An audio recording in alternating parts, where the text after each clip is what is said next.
Welcome to Kentucky Hidden Wonders. I'm Jeanette Marson. And I'm Mason Warren. Together, we're uncovering the secrets, stories, and hidden gems of Shelby County, Kentucky.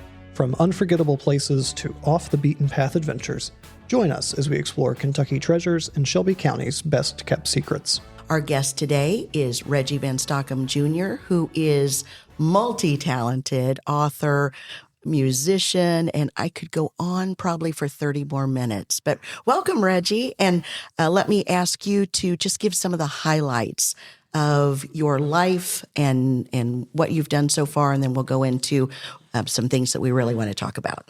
Well, Janet, it's a real treat to be here. Shelby County is my home. You and Mason, who are both in this interview, yes, today, we are kind of like the center of the universe. Oh, Mason, we are, aren't we?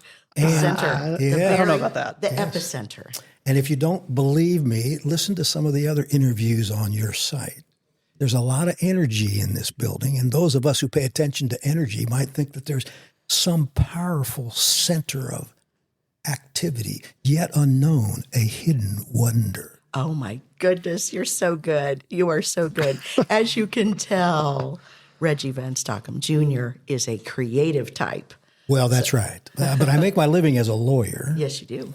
But I'm also a biologist. I have several degrees in biology, including my doctorate in biology, and I concentrate in environmental law. I've always worked for myself and had some pretty sizable office staff as my career has run the gamut from the early days to the modern days. And that has taken me all over the Commonwealth of Kentucky, in fact, all over the globe in the early days of environmental litigation. And I've seen so much, and my practice is a scientific one. That's why I'm brought in, because of my scientific background. So wherever I am in the Commonwealth, I'm always looking at the geology, or I'm looking at some of the chemistry or the culture that's built up around that. And part of my biological studies involved the history of movements of forests during the glacial ages. So that's interesting. Oh, yeah. If you're a hobbit, it's like the number one thing on your list. So I describe myself as a historical phytogeographer. Well. Yeah. And in old school language, that would be a primary botanist, someone who goes out in the landscape, hunts for the nooks and crannies where life has been evolving and growing for all these millions of years, and to see what kind of communities have melded together and form units that pass through time.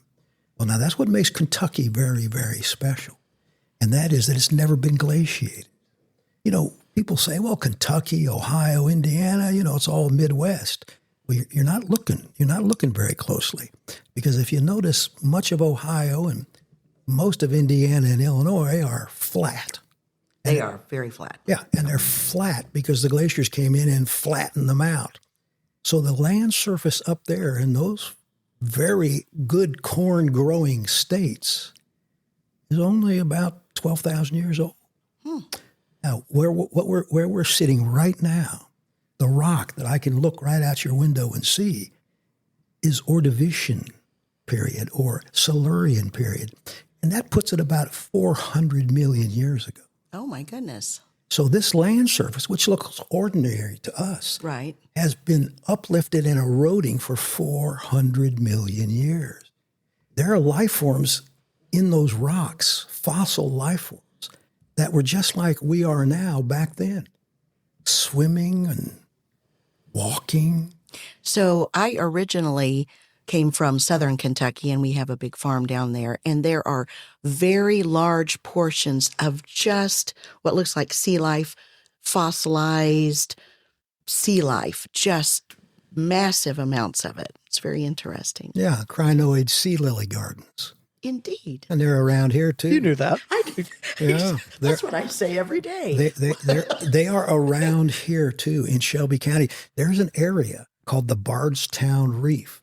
Ooh. And now it's not a secret, but I would tell you, you drive by it every day that you head from the Shelbyville exit to the Simpsonville exit. Really? And in the road cut of that freeway through the ridge if you were ever to stop, which you're not allowed to do, of course.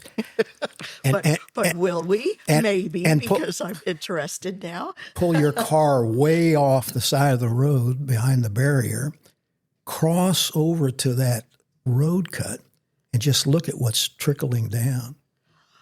Buckets of fossils. Mason, we're going. Buckets we're going. And I tell you what, you know who does a good job of that is Spencer County. Really? Spencer County has a brochure on the fossils in its road cuts. Huh. Oh, yeah. And one of the great fossil collecting areas here in Shelby County that the Paleontological Society of Kentucky every year goes to visit and collect fossils is Freedom Way. Oh, I'm seeing. Well, I don't know what they're doing now. I'm wondering is everyone collecting fossils? They should be. They should be.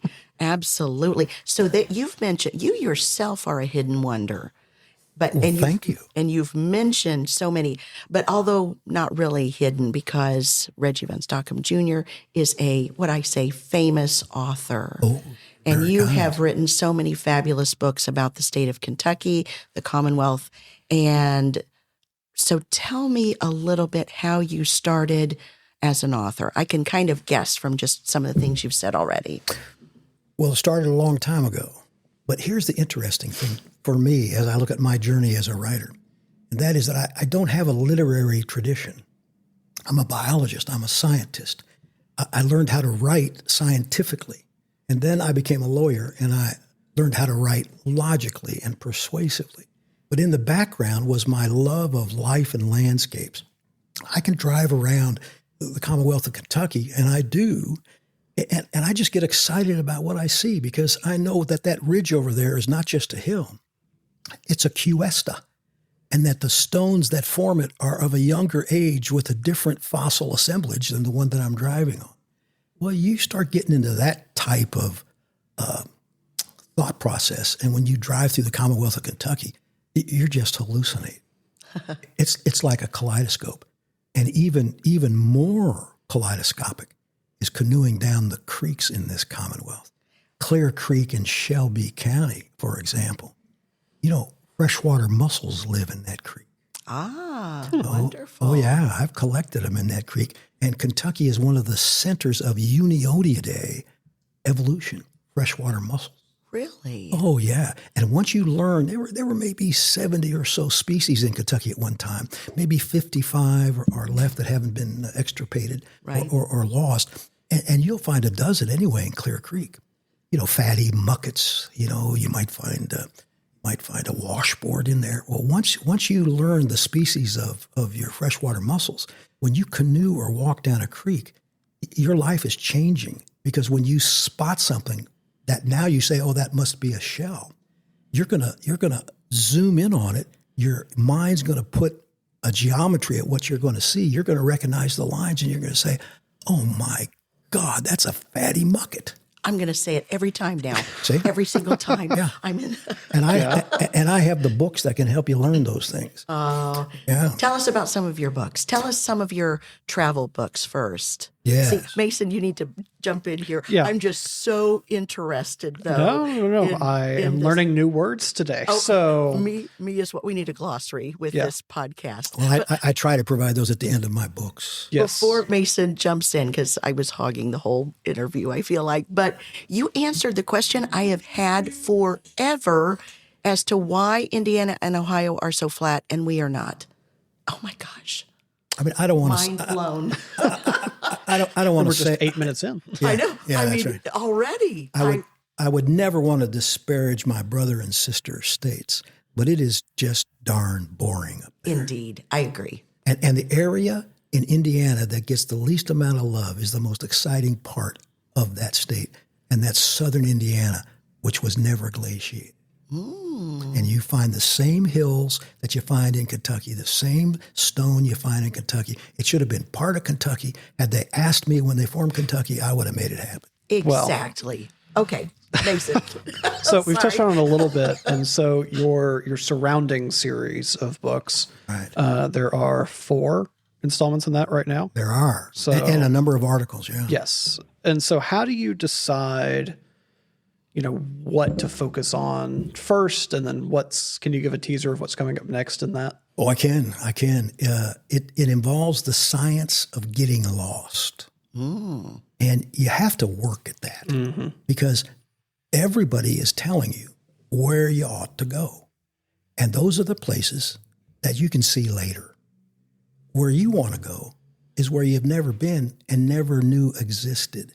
So the surrounding series, and I have a federal trademark on that word, surrounding. Really? Oh, yeah, the surrounding. I put a circle R on that. How in the world? Yeah, it took a couple of years. But, wow. But you cannot use that for a journey log or a tourist log or anything like that because I got there first. Gotcha. So my first full-length book on that, using that philosophy, was called Surrounding Mammoth Cave. And I have a picture of Dismal Rock on it. Well, people come up to my stands because if you write books, you've got to learn how to sell them. Oh, absolutely. Yeah, books don't sell themselves. You've got to sell them. So I go to a lot of festivals in Kentucky, a lot of city fairs. I'll go to flea markets. I just went to the Kentucky State Fair where I saw you all, in fact. Mm-hmm. And you've got to pitch your books. You got to tell people, you don't know what's in this book, but here's a map and here are the chapters, and you might find this pretty groovy. And I sell a lot of them. Well, the first volume was called Surrounding Mammoth Cave. And people come up and they say, oh, honey, I loved Mammoth Cave. We were there for our honeymoon. Look at this. And I say, well, turn it over and read the first line on the back. And they turn it over, and there in a very big print, it says, this book is not about Mammoth Cave. It's about all the wonder and splendor you missed getting there. Oh, gotcha. And then they turn it over, they say, oh, I get it, the surrounding part. Right. So it took me 2 years to do Surrounding Mammoth Cave. And I did everything from Brandenburg down to Franklin to Scottsville. Did the whole center of the state. And then I decided I was really going to get ambitious. And I wanted to do the entire Kentucky River from its beginning to its end. That's the Three Forks. And if you want to see something different in the world, go into the mountains of Kentucky on the Three Forks of that wonderful, wonderful river. That took me 3 years to do because everything I write about, I go and experience. But I don't go doing research first. That's what you have to break yourself from. Don't do your research. Don't go on the internet. Don't get a book. Just get a map. Look for an area on the map that's got as little as possible notated on it and head there. You'll never get there. You'll see something and you'll turn left. You'll see something and you'll turn right. And 12 or 15 hours later, when you finally pull in back home, your head's about to explode. So I come on back. I've been moved emotionally by what I've seen. I've seen science. I've seen history. I've seen culture. I've seen landforms. And I do my research then. I have a pretty large library. And of course, we have internet resources now. And I need to write that chapter, that section of my book within 48 hours because I write emotionally. And that's the good stuff. Anybody can say, go straight, turn left, go straight again. What you want to say is move until you see the barn that's falling down that shapes itself next to the knob behind it with the moon coming up. That's what I think is the good stuff. So that took 3 years. I really like that one. And it sells well when I sell up in Hazard or Whitesburg. And I am guessing you literally traveled the Kentucky River, like on the Kentucky River? Well, or how did you? No, see, that's that surrounding concept again. Oh, my goodness, right? yes. Right. Yes, so yes. surrounding the Kentucky River, it's not about fishing. Right. It's although I do a lot of canoeing, and I did so on this stretch, it's not a canoe guiding. It's not a boating guiding. It's an exploration of what you didn't look at when you went to the water. What are those little communities? What's back up there behind that hollow? What's the history of those people? What's the forest like? What are the animals like going? I think I'm going to cry. I feel emotional already. Well, good, because I write to a niche of a niche market. And people who like to go out and get lost, they really dig my books. And some of them will come back and say, listen, I have it in my car, and whenever I'm driving up in this area, I pull it out and I read some of that, and that gets me fired up to do what you're doing and also see some of the things that you've seen. So that was the second one. Now, the third book was, well, what can you say? Sometimes when you mature in a technique, the technique becomes bigger than you. Right. So this took 2.5 years to write, and it pretty well consumed me. It's called Surrounding Fort Knox, Including Southern Indiana. And that was your largest book, wasn't it, so far? It's 766 pages. I do hardbacks and softbacks because I have my own publishing company. And I have my own team that produces all this. It's my heaviest book, and it's my biggest seller. And it's really expensive. And when people look at it and they look at what's in there, I give them a discount, significant discount if they buy more than one of my books. And I get it to a number that they walk out with these books. And I'm telling you, you can just see them. They've looked at these things. They looked at table of contents. They say, well, that's where Dovey's from, or that's where your brother lives, Oh, boy, it's enjoyable. I almost forget to charge them. That's my biggest problem. You need a salesperson. I need help in a lot of areas. That would be one of them, Oh, that's wonderful. And then was there a fourth? Yes, the fourth. Now, this you'll like especially. I like it also. Yeah. So my father, who lived to be 105, was a military officer in the Marines, served in the Pacific, lived here with our family when he retired. We came back here in 1970, and he lived the rest of his life here. He died at 105 in 2022.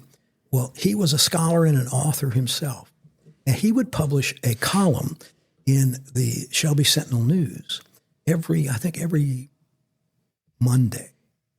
And he published hundreds of them of his investigation of history, his memories of the war. Very, very popular series. In fact, I sell those also. I put them together in a book, and I sell them to people that like that, who knew my father or like that period of time. But I went to my dad one day, and I said, Dad, this is very inspiring. I really like going out in Kentucky and seeing all these things. What do you think about me going to the editor and suggesting that I'll do a column every Wednesday? Yeah. And Dad said, go for it. So I did, and they said, yeah, let's do it. And so I wrote these anywhere from 800 to 1,600 word essays in my surrounding mode.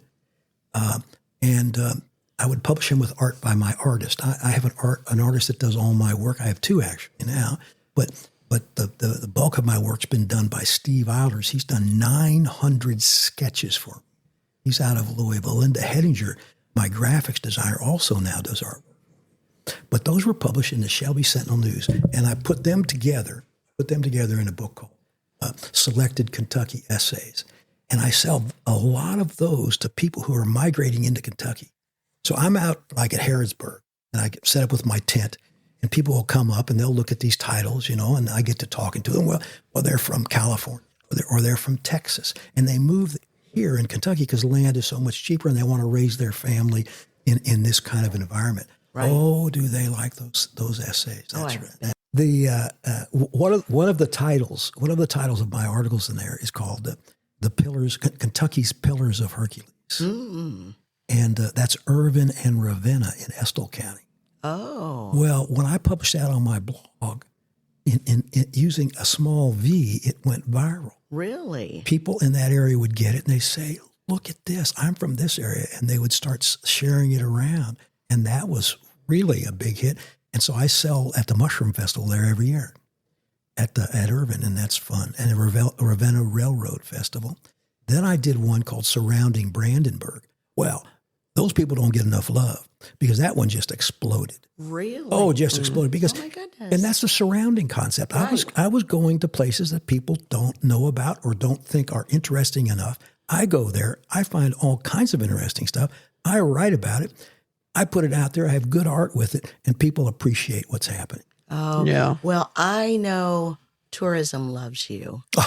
Tourism loves you because what you're writing about is making people excited about seeing more of Kentucky than they even knew was around.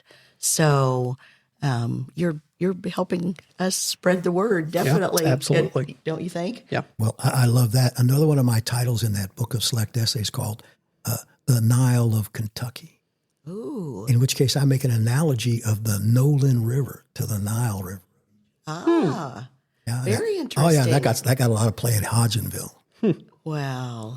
Very interesting. Yeah. So you've touched on this a little bit, just as far as your writing process and style and things like that. How do you blend or strike the balance between, the scientific precision of kind of how you're approaching this with making it, almost poetic in a way, and approachable to the everyday reader? Another story of local import to me. I was in Louisville for about 30 years with my office. I've always worked for myself. In 2011, I moved my office back to my farm in Shelby County to be with my wife, Cheryl, and my dad. And when I got back, I wasn't driving into Louisville anymore. And I said, I've got this time. I'm going to do something different. And my wife was acting at the Shelby County Community Theater. So I went out for a couple of plays, and I got cast as a butler, just running around. Well, it doesn't take much to get hooked into that wonderful artistic scene full of artistic people, because the Shelby County Community Theater, it's not a secret. It's just an explosion of joy in this town. Yeah. Oh, that's a perfect description. Yeah. So then I met Dr. Jack Wan, who is an accomplished, retired director and teacher of Shakespeare. And he's one of our directors, our major directors here at Shelby County Community Theater. And he started giving classes on Shakespeare. Well, I don't have any Shakespeare tradition, but I started taking the Shakespeare classes, and it's pretty heady stuff. And then he put on Shakespeare shows, and I'd start acting in Shakespeare shows. And then the theater started putting on some really well-written plays. And that's one of the benefits of having that quality of theater in our community. They're not just putting on the real popular plays. You need to do that because people want to hear them. They want to go there. You got to make your money, and they're fun. But this theater will also put on some very well-written, not as popular plays. They're almost actor plays. And boy, does it bring the talent out from Louisville. It just brings them out because they know, the actors know, that we're doing this kind of quality theater here in Shelby County. So I started learning how plays were written. And once you start studying playwriting, you begin to become a writer yourself. I'm also a singer-songwriter. I've been playing guitar, and I've had bands most of my adult life. I was hoping you would mention that because you are, yes. Yeah, it's fun. And so I have a sense of rhythm, and I have a sense of, my personal sense of poetic juxtapositioning, again, without the tradition. But when I started applying that to my writing based upon what I had learned in my acting, I developed a style that at times it can be poetic, but certainly if I'm writing properly, is rhythmic. And that has allowed me to really move forward in my journey as a writer.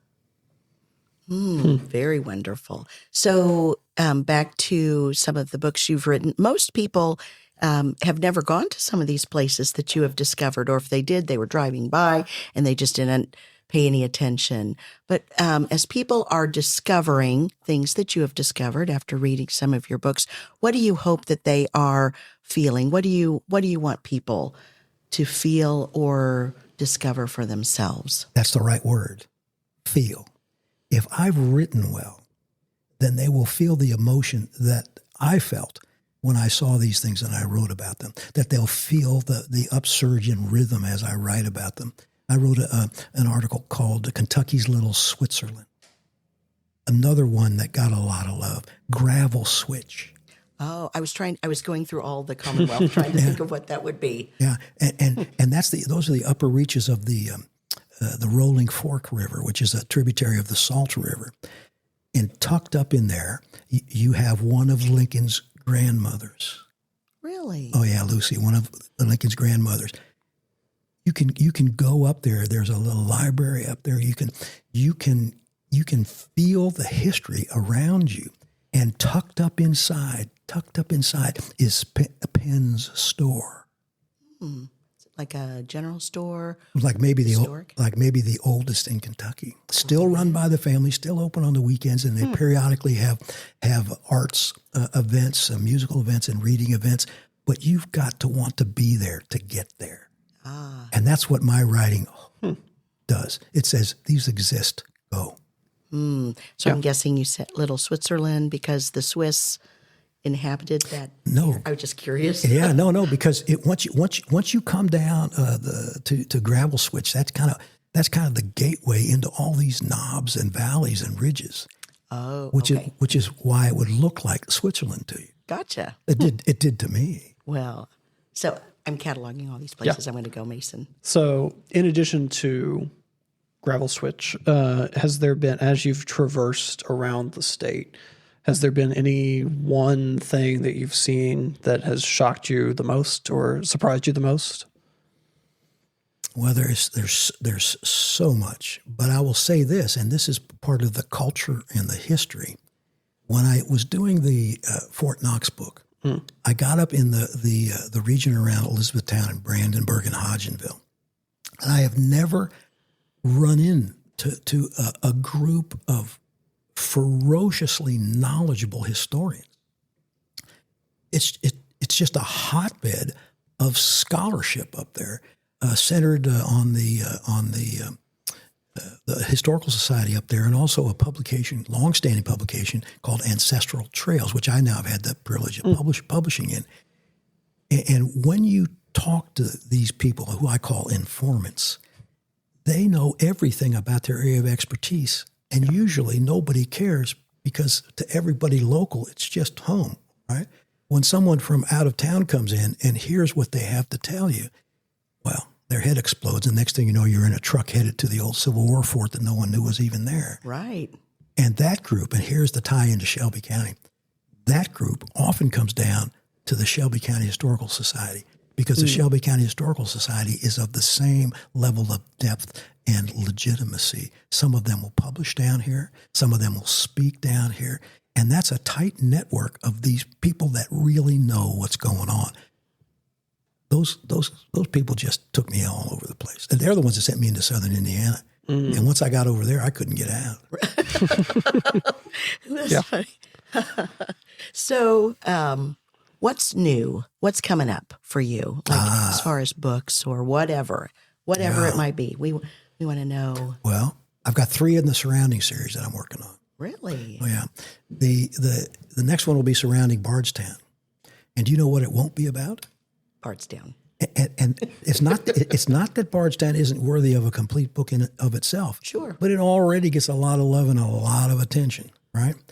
But what I want to do is the Salt River drainage. The Salt River is this like mystery land. It's like the American Congo. It's like nobody knows what's in there because it's all part of the geologic border between the inner bluegrass and the outer bluegrass, what we call the Eden Shale Belt. So it's very rugged, slopey, slumping sides. And yet there's all this history in there. You know, people say the Salt River. Well, what about the Rolling Fork River? That's a tributary of the Salt. How about the Beach Fork? That's a tributary of the Salt. The Chaplain River, that's a tributary of the Salt. I mean, it's a kingdom in there. It's just a kingdom. And the more I get lost, the more I travel around, I just find these cultures, these people, this biology, this geology that is really exciting. Now, I'll take that all the way up to Lawrenceburg and to Harrodsburg. I'm thinking about including Danville, although Danville is really more of a Dix River drainage. But you might ask yourself, well, Lawrenceburg, Harrodsburg, those are bluegrass towns. But they're really not. They're on the western side of that great Kentucky Palisade barrier. And when people settled over there in Lawrenceburg, settled in Harrodsburg, they knew what they were doing. They weren't looking east to the bluegrass. They were looking to that jungle, which was the Salt River Basin. And that's where they wanted to hunt. That's where they wanted to prospect. That's where they wanted to be. Captain Harrod was quite the adventuresome fellow. So I've heard. Indeed. And now, he cut a trail here to Louisville called the Old Harrod's Trace. Have you ever heard that? I have not. Oh, I'm glad to be here to tell you about it. I'm learning so much. Yes. Yeah. So we have a number of really exceptional scientists and historians in this Commonwealth. One of them was Neil Hammond. He was an architect. He's now passed away. The most generous, hardworking scholar that I've met in the field of early land patents and deeds. So he was able to trace the road that Harrod cut to the falls of the Ohio by looking at deeds and patents, which would describe as one of the points, measurement points, Old Harrod's Trace is what it would call, and they draw it on the map. And that was the first trail that came up through Shelby County. It came from Harrod Station over to the falls. And I know where it is on Zering Mill Road because Neil showed me in one of the deeds. So on Zering Mill Road, just south of I-64, across from the new distillery, right? Okay. There's a little creek that goes down and hits Clear Creek, and that's where Old Harrod's Trace crossed. Well. And here's even more fun point. Two more fun points. Ooh, two. Yay. Squire Boone was on that trace heading to the falls, and he hit an area that had been hit by a tornado. All the trees were down. He couldn't see where the trail was. Oh, my goodness. So he had to blaze his own trail about halfway. He ended up going farther north before he turned west, and that's where he found and founded Painted Stone. Ah. That's how he got it, and that then became the trail. Interesting. But you could still access the Old Harrod's Trace from Louisville. So that became a hunting path. The Sturgis Station people they'd already killed all the game around Louisville, so they have to go on these long expeditions. They'd come down Old Harrod's Trace to Clear Creek, up an area called the Remarkable Deep Place.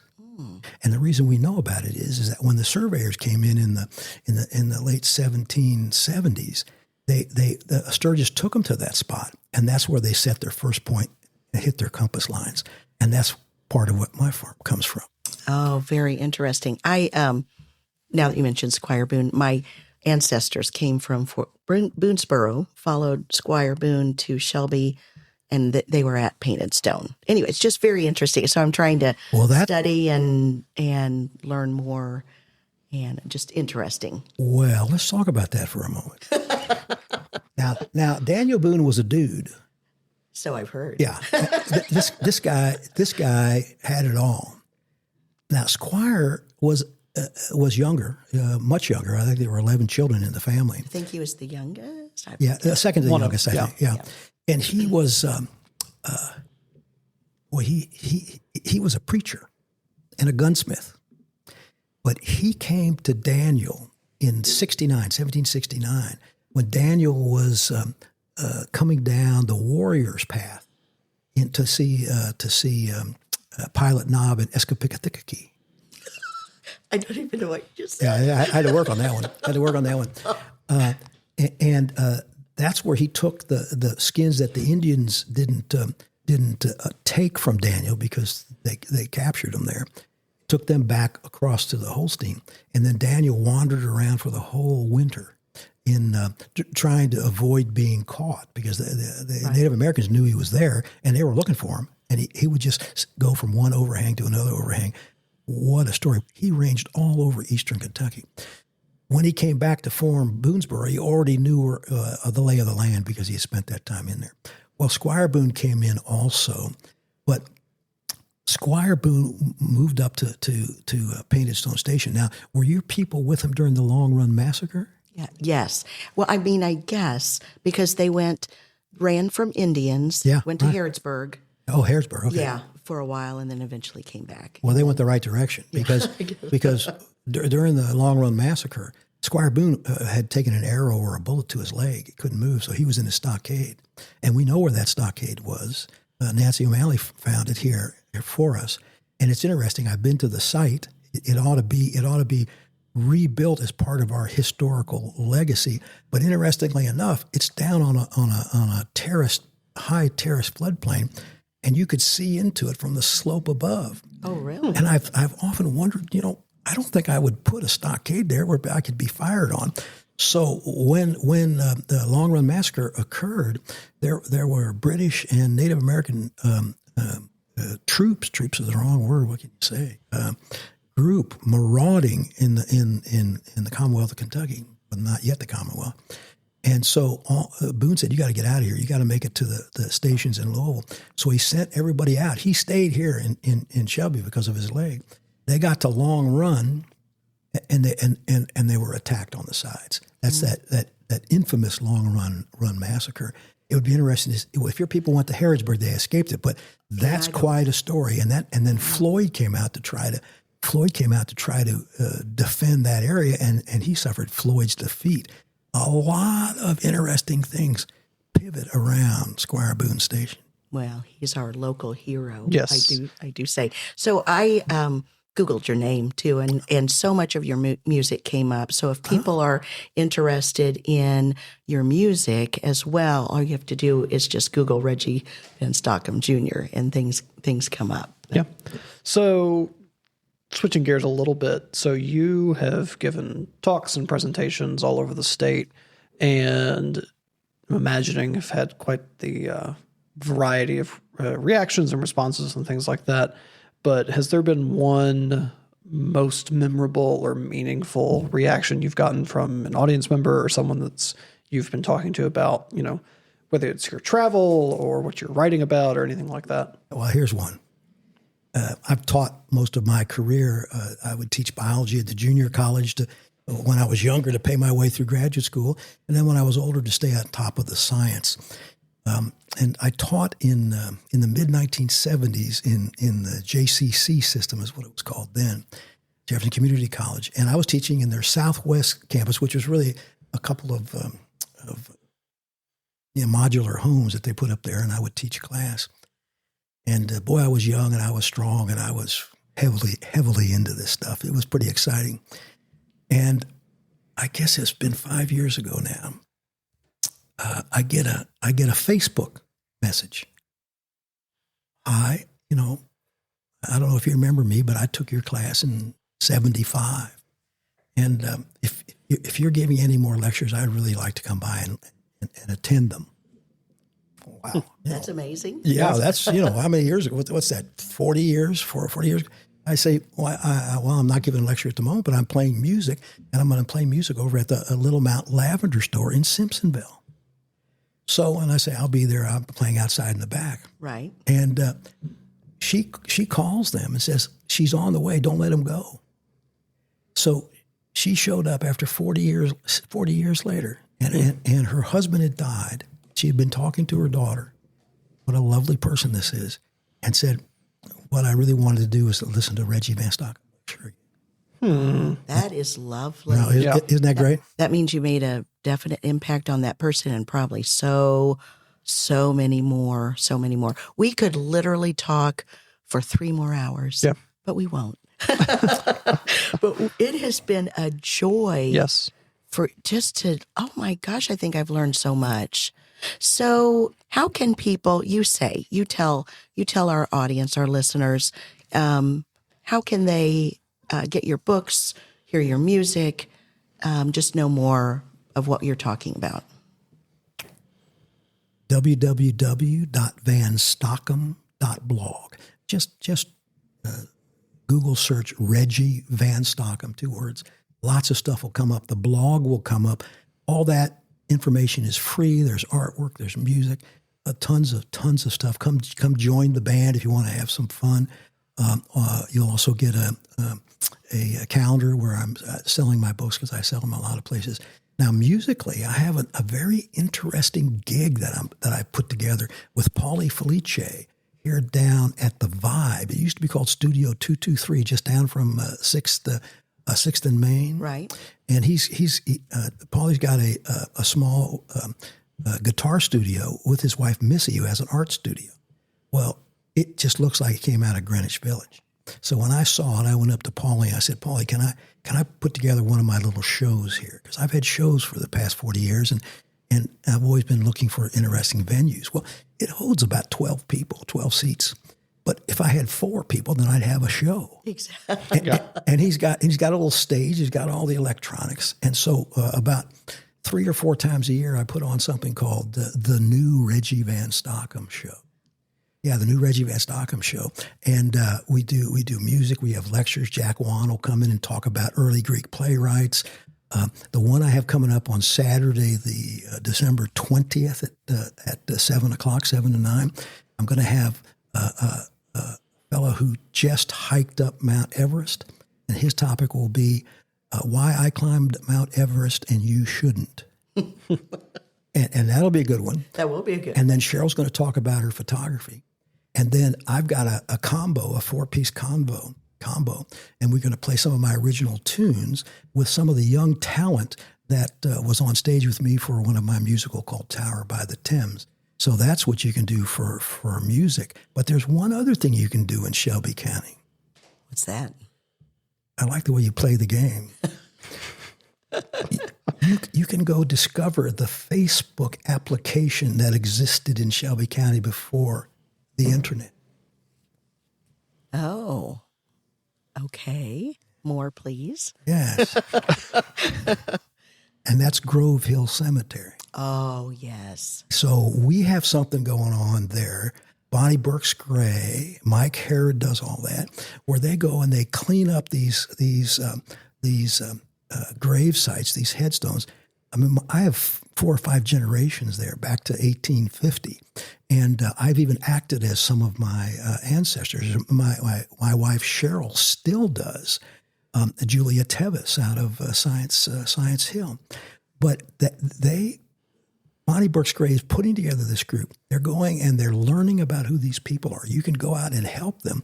And it literally is like swiping through a Facebook post where you see a cemetery headstone, and all of a sudden you see the person and the lives that they lived right here in Shelby County. Right. Yeah. Bonnie Burks Gray is amazing. And if you've never been to the cemetery, it is historic and wonderful. So much history. You could get lost in there. You could get lost. In fact, I have. But yeah. Anything else that you want to add before we wrap up? Boy, we could talk about the first Native Americans that were in Shelby County, but we'll do that another time. There we go. Part 2. Or, you can get the book. Yeah. Hopefully there's a book, I bet. Yes, the new history of Shelby County. I wrote an article about that. Very good. Reggie, thank you so much for being with us. It has been an absolute joy, and I still can't get over learning why Indiana and Ohio is so flat. That just made my day. I've wondered that, literally, for years. We are so lucky, and we only now come to understand it. Well, thank you very much for being with us. We appreciate you so, so much. Thank you, Jeanette. Thank you, Mason. Kentucky Hidden Wonders is a Shelby KY Tourism production. Your hosts are Jeanette Marson and Mason Warren. To learn more about Shelby KY Tourism and to start planning a visit, head to visitshelbyky.com.